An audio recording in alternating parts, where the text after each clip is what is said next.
Okay, Bismillah, salatu wassalam ala Rasulullah wa ba'd. Rabbi shrah li sadri wa yassir li amri wa hlul uqdatam min lisani yafqahu qawli. This is inshallah an effort today to try and understand, as little as our capabilities are, to understand the beautiful names of Allah subhanahu wa ta'ala. I'm hoping this is a series of classes. This is just the first one. Before I start, if anybody feels like I'm giving them an evil lopsided smile, it's because half of my face is still numb from a dentist appointment today. It was at 2 o'clock and I figured, we'd be done by, it's going to be over by 7:45, but apparently not. So I'm not being evil and sinister, it's just that half of my face is numb. But anyway, today's class is we're just going to try and get a sense of the basic framework of Allah subhanahu wa ta'ala's names. And inshallah, let's see how much we can cover. I'm hoping to go over some basics and then cover one name, inshallah. And then, bi'idhnillahi ta'ala, inshallah, next week we can do another name and so forth. So, before we begin, I would like to open the floor and ask anybody, and I don't want to point, I'm not one of those instructors who goes, you tell me, and I know some of you in this audience, so I know your names too, but if anybody would like to share why do you feel that we need to know or need to understand Allah subhanahu wa ta'ala's names? Love Him. Right. Yeah. So our sisters just shared that if you don't know someone, then how do we love them, right? So knowing Allah, His names and His attributes is one way of loving Him.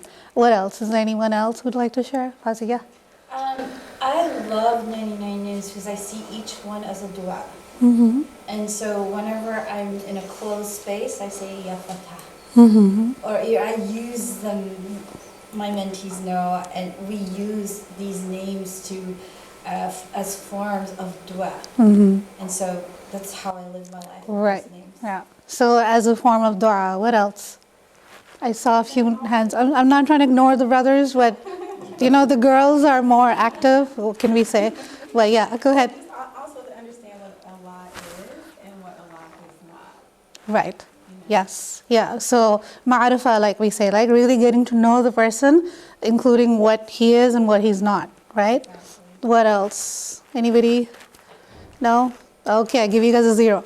Anybody else? I don't remember the exact wording of the hadith, but at least I've heard of it, that when you know these names and you understand them and know them, that obviously then it's like a gateway to go to Jannah. Yeah, it is. Yeah, and that is one of the, You want to know them. makes you want to know them, right? Yeah, so I shouldn't even be teaching this class because all of you guys have already told me what I have on the next slide. But having said that, why should we learn His name? So one of the reasons is, like our sister shared, to know Him is to love Him, right? So even when we have any kind of human social interaction, what's the first thing we find out when we sit down with someone? Hey, what's your name? It's just like, right? That's how we always begin. Like, what's your name? Like, unless you're my daughter who has conversations with people and she never knows what their name is. Like, she'll be like, oh, I was talking, and I'm like, what's their name? Oh, I don't know. But that's an anomaly. Usually, we know who we're speaking with, and the first step is, hey, what's your name? Right? And like we just said, to know that person, that's how you're going to bring that love for that person, right? So, to know Him is to love Him. That's one of the reasons why we want to learn His names. Also, as a means for hope, for His blessings, right? And reward.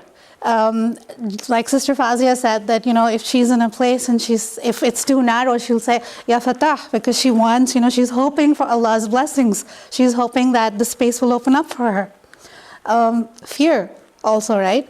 And again, there are so many people who say, oh, how can you, love Him and fear Him at the same time? But I think, and Maria, I think, would be able to really understand this. Like, at the same time, she loves me, but she is also scared of me, right? So the fear and love are really like sides of the same coin.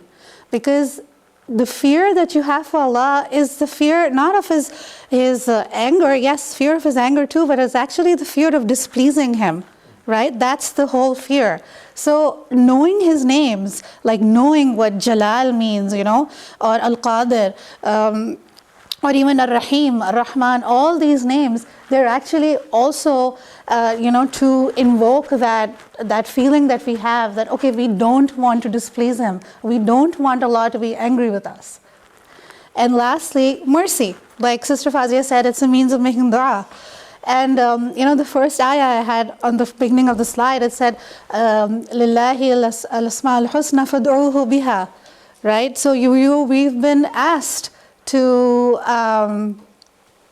what was I saying? Sorry. We've been asked to invoke him through his beautiful names. So again, it's about loving him, it's about having hope in him, it's about fearing him, and it's about asking for his mercy.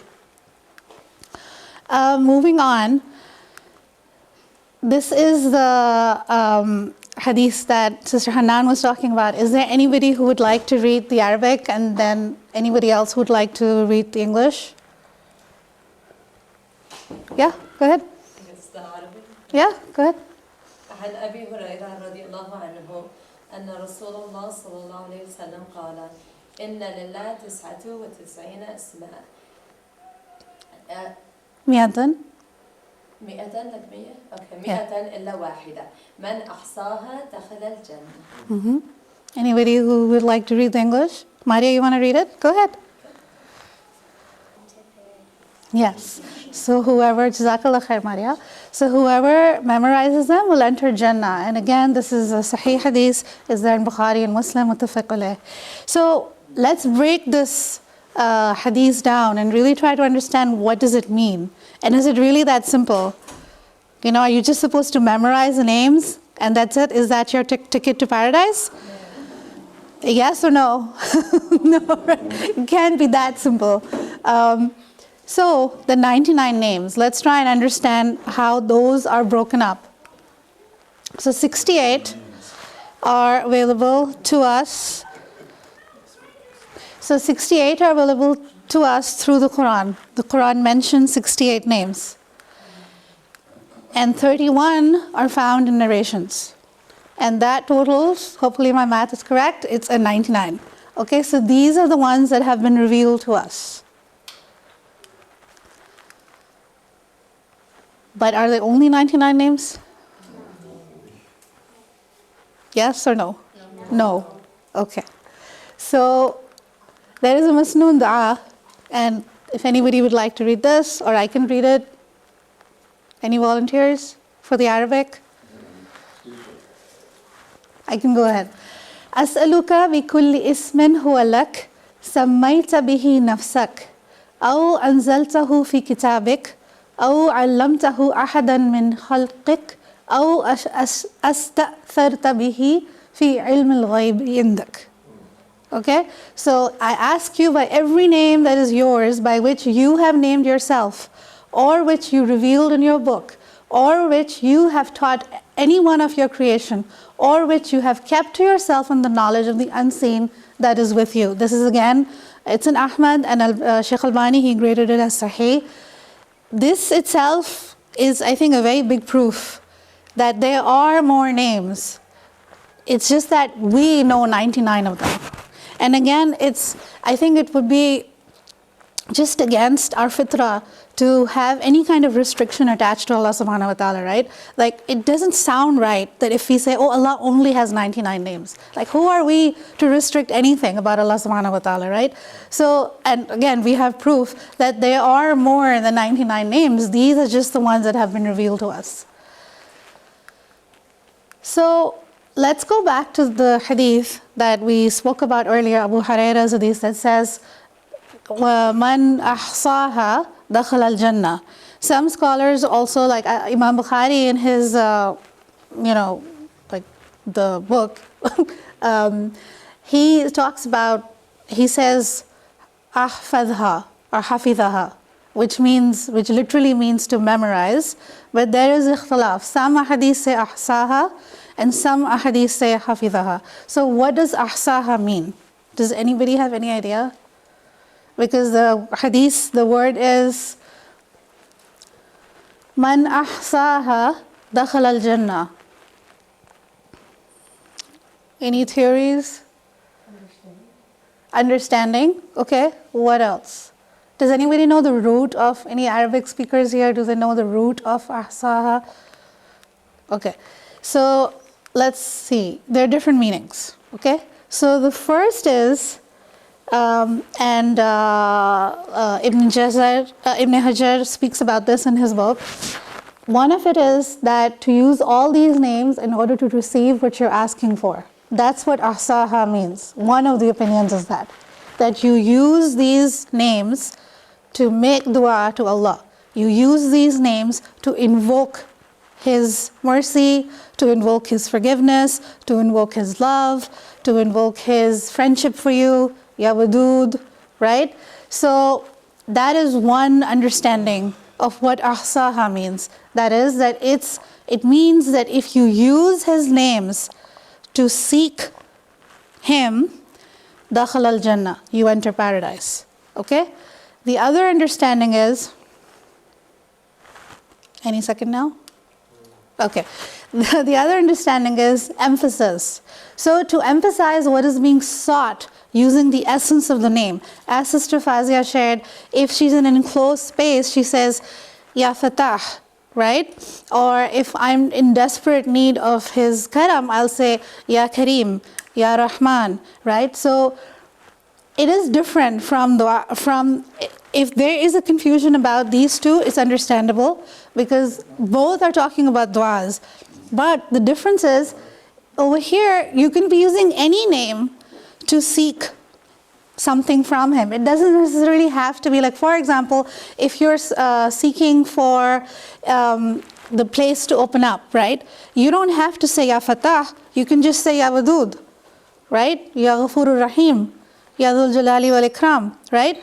So that's a different concept. It's you can use any name to ask any dua, to make any dua. This is actually you're asking Him through His names, and you're asking for what the name means. Okay? And the third understanding is, like our sister shared, ahsaha means to understand what the names mean. So if you understand the names, that's what the hadith is talking about. That man ahsaha dakhal al-jannah. One who understands his names enters paradise. Okay, are there any confusions about the different opinions over here? Okay. So Surah Al-Araf, ayah 180. Would anybody volunteer to read this ayah? Uthman. Oh, Lord. Yeah, I was just kidding. Nobody? Okay. وَلِلَّهِ الْأَسْمَاءُ الْحُسْنَى فَادْعُوهُ بِهَا وَذَرُوا الَّذِينَ يُلْحِدُونَ فِي الْأَسْمَائِهِمْ سَيُجْزَوْنَ مَا كَانُوا يَعْمَلُونَ. And to Allah belong the best names. So invoke Him by them and leave the company of those who practice deviation concerning His names. They will be recompensed for what they have been doing. So the word over here that I wanted to bring everybody's attention to was yulhidun, right? Does anybody know what ilhad means? Or what yulhidun comes from the word ilhad. So ilhad means deviation, as it's written over here too. So what do you understand from deviation? How do you think one can cause deviation in Allah's names? Or how do you think one can understand His names in a way that causes deviation?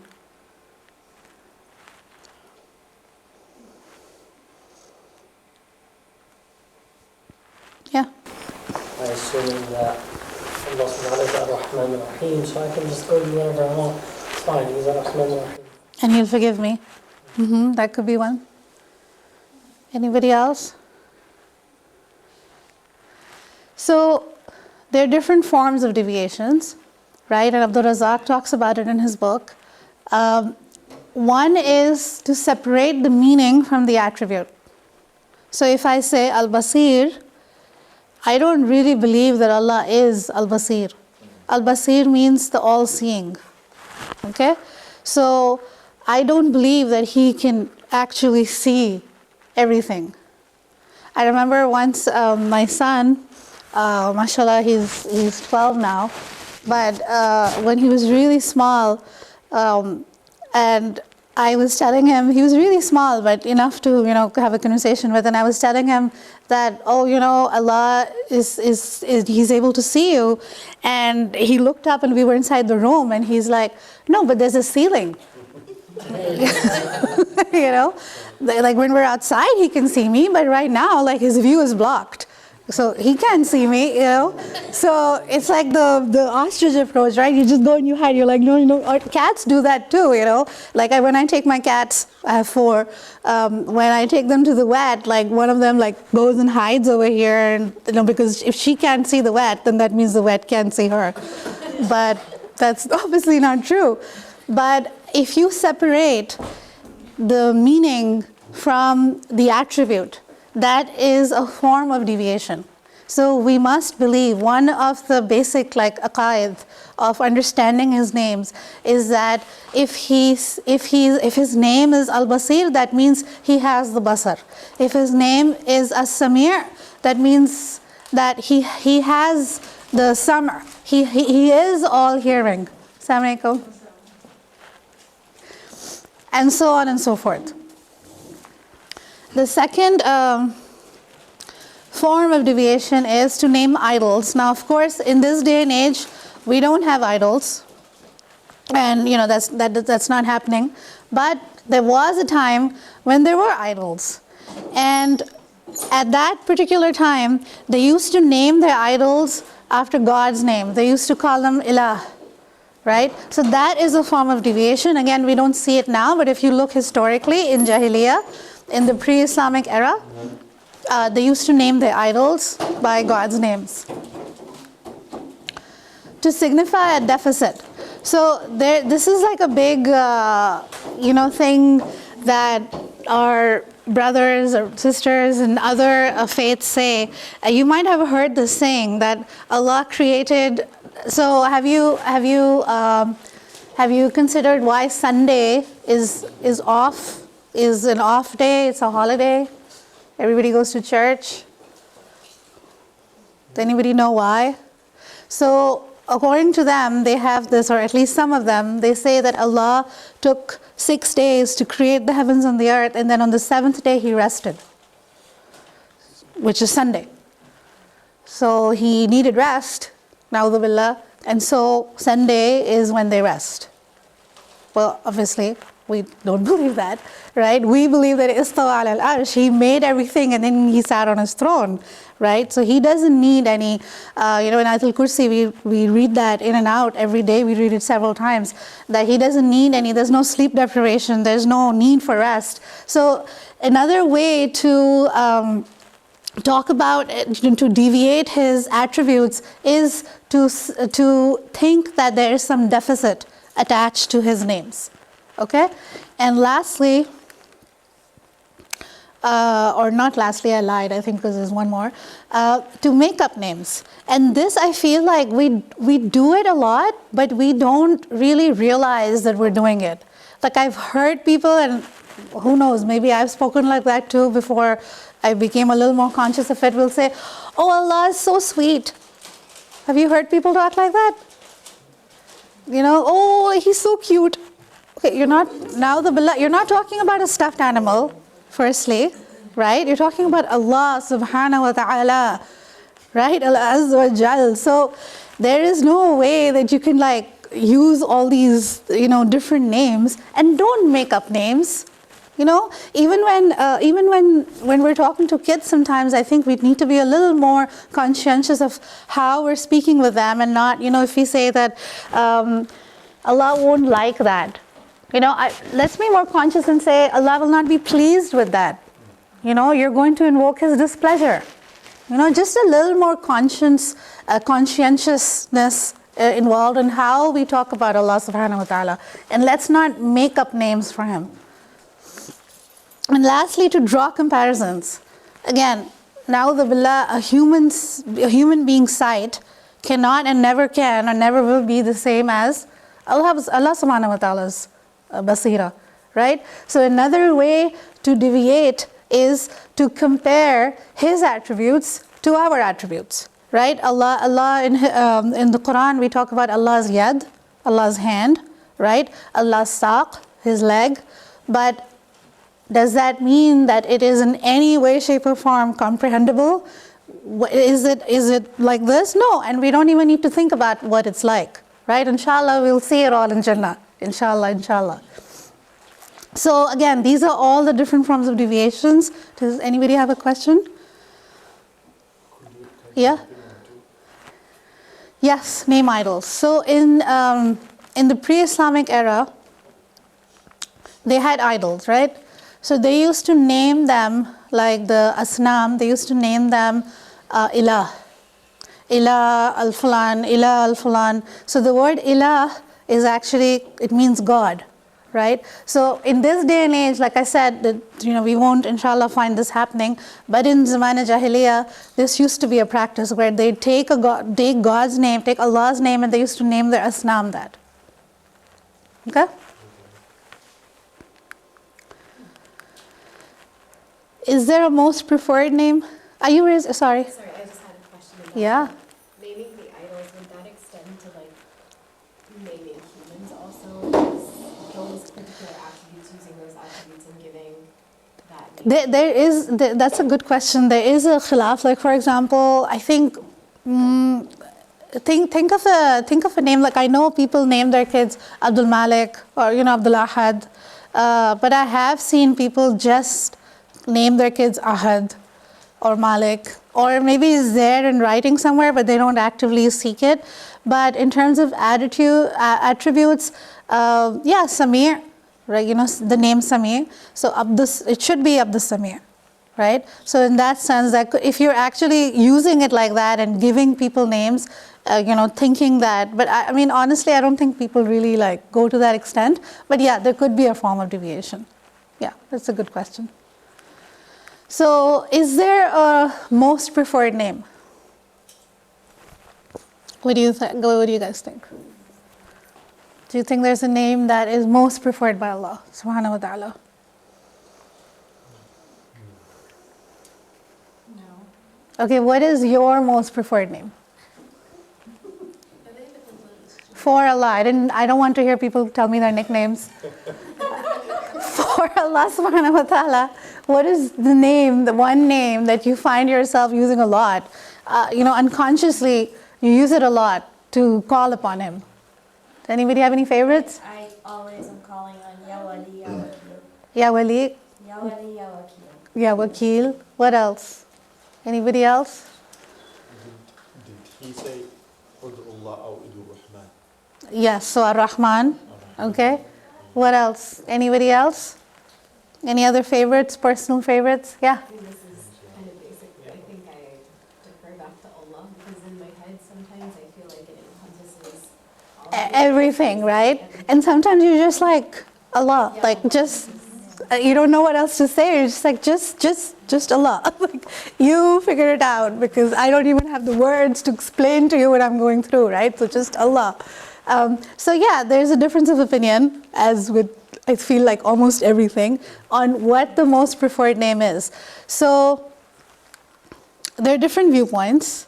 So Ibn Hajar mentions 14 names out of the 99 names that he considers are the most preferred. Okay, so this is not like the one top best, one, no. He's saying out of the 99 names, 14 are most preferred. Okay, that's one opinion. Al-Baydawi, he mentions 13 names that are most preferred. As-Suyuti mentions 20, and Shawkani mentions 40. So again, there's so many names, right? The most common opinions from all these mashayikh are that there are three most common opinions, and that is Al-Hayy Al-Qayyum. That's one opinion, that's the greatest name. The second opinion is that all names are great. So in the previous slide, when I showed you the different numbers, one of those numbers was all names, right? So all the mashayikh said that, you know what, all names are great.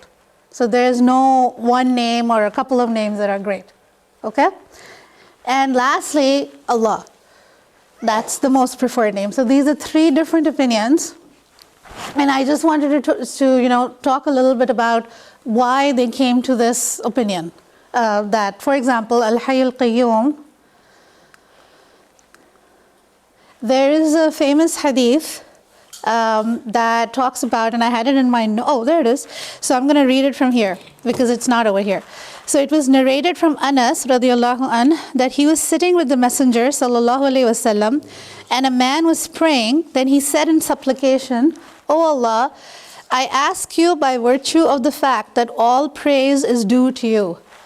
There is no God but you alone, and you have no partner or associate, the bestower, the originator of the heavens and the earth." Al-Hayy Al-Qayyum.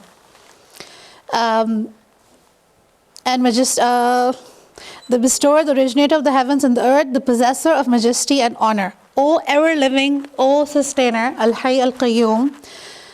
The Prophet ﷺ said, he has asked Allah by his greatest name, which if he is called upon, thereby he answers, and if he is asked, thereby he gives. So it's Al-Hayy Al-Qayyum. That is what the man used in his dua.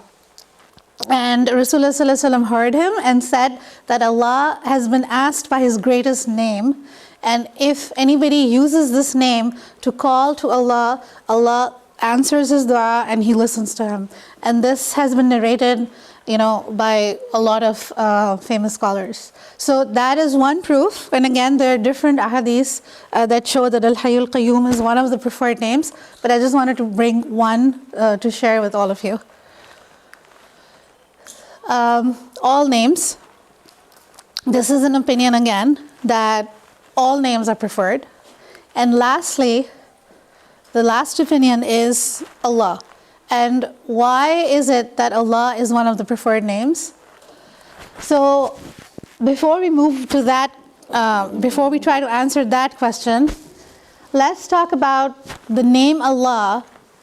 Do you think it's part of the 99 names? Or do you think it's the 100th name? Part of the 99? Do you think it's part of the 99? The 100th name.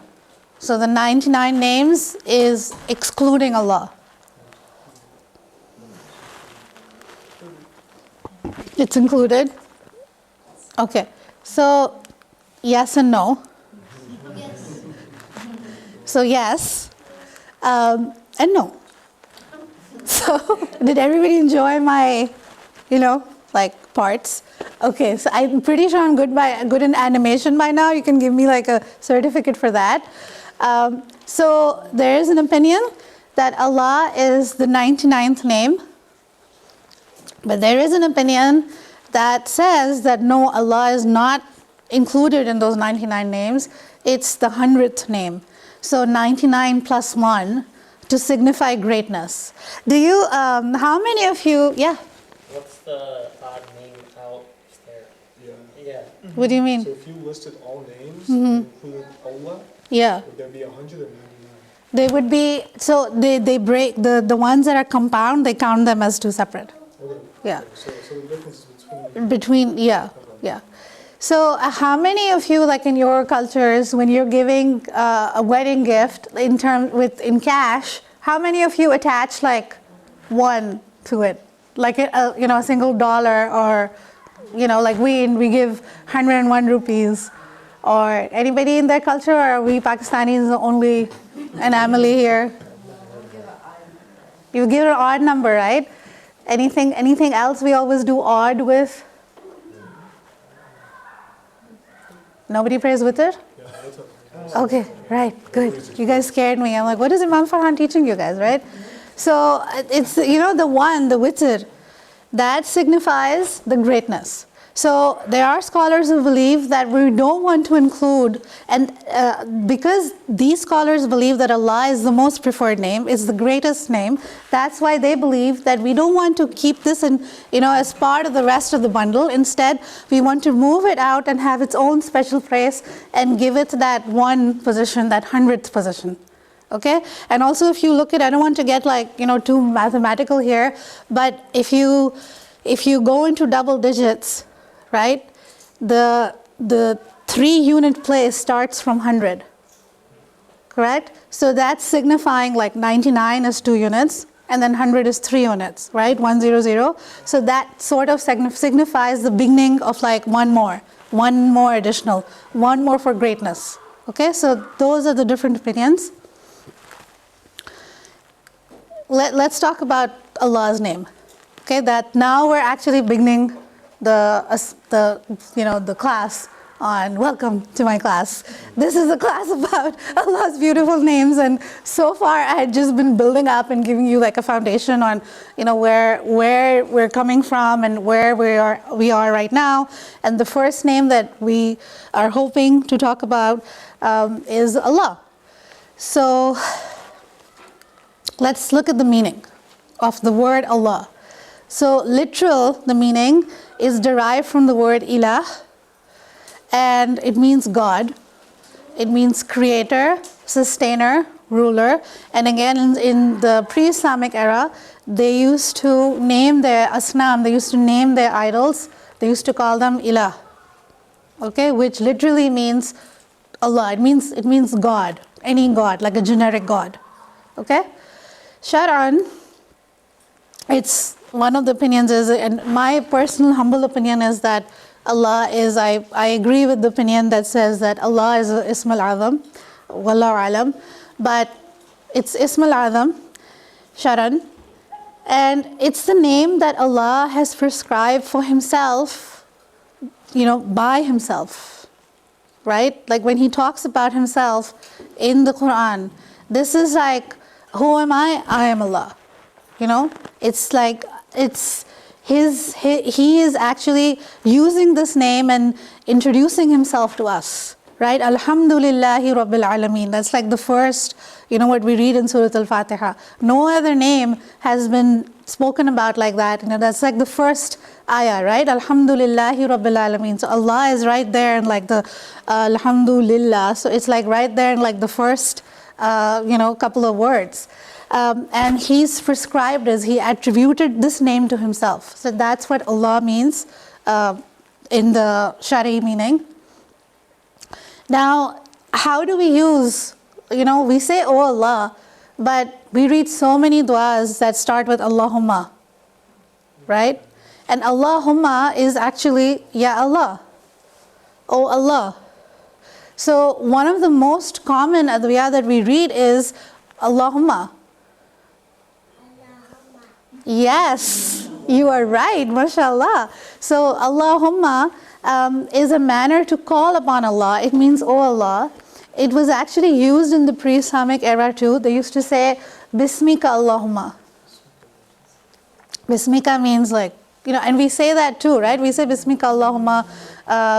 If you forget to, I think, say Bismillah in the beginning, we say Bismika Allahumma in the middle of a meal.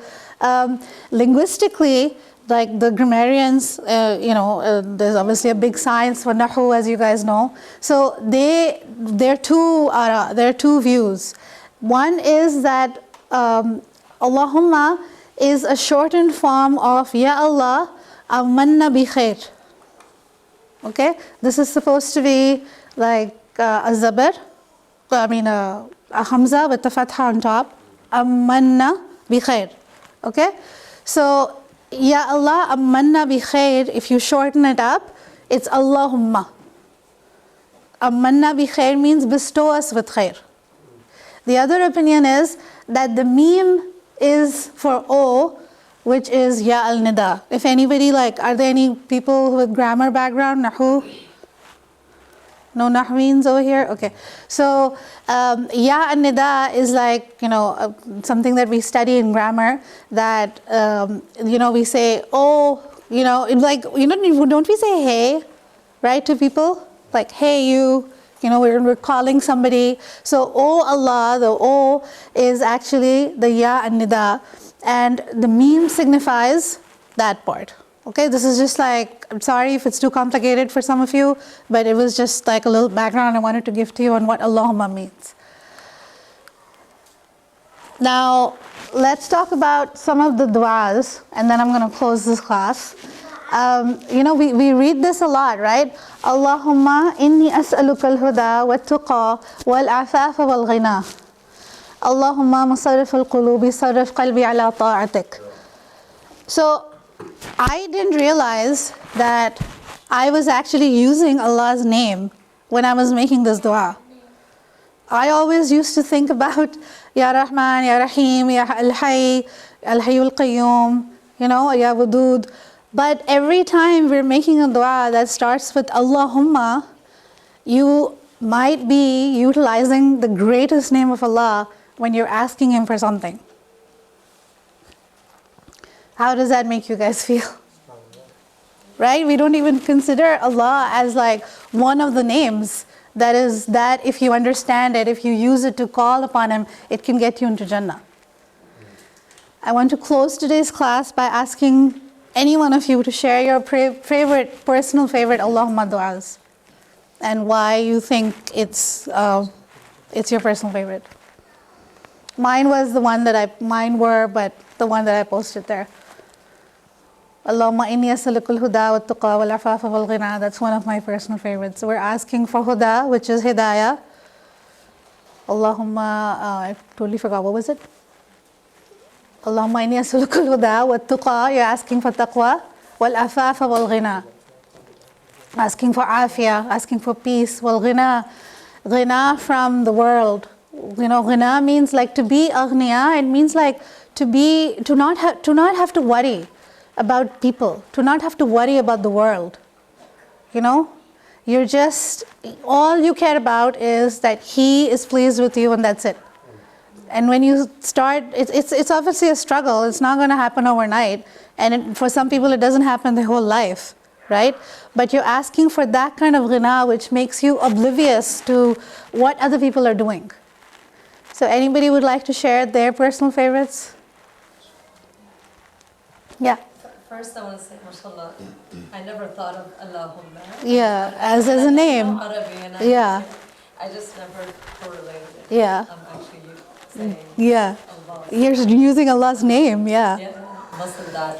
But I mean, I like a lot of the du'as, but probably one of my favorites is the du'a al-istighfar, like Allahumma anta rabbi la ilaha illa anta. Yeah. We like, yeah. That's a really good one. SubhanAllah. Anyone else? But the men are going to be completely quiet. You guys don't have a personal favorite for Allahumma? وفي الآخرة حسنة وقنا عذاب النار. Okay, all right. I can't remember the name, like how mine went. I was trying to find it in the app, but another one that I like is someone that's like, Allahumma innaka afwan فاعف عني. Yeah, that's one that we read in Ramadan a lot, right? Another one that I really like is Allahumma inni as'aluka hubbak wa hubba man yuhibbak wa amal alladhi yuballighuni hubbak. Yeah, oh Allah, I ask you for your love and the love of the person you love, right? I try to, like, every time that, I mean, you know, all husbands and wives have tiffs. You know, we fight.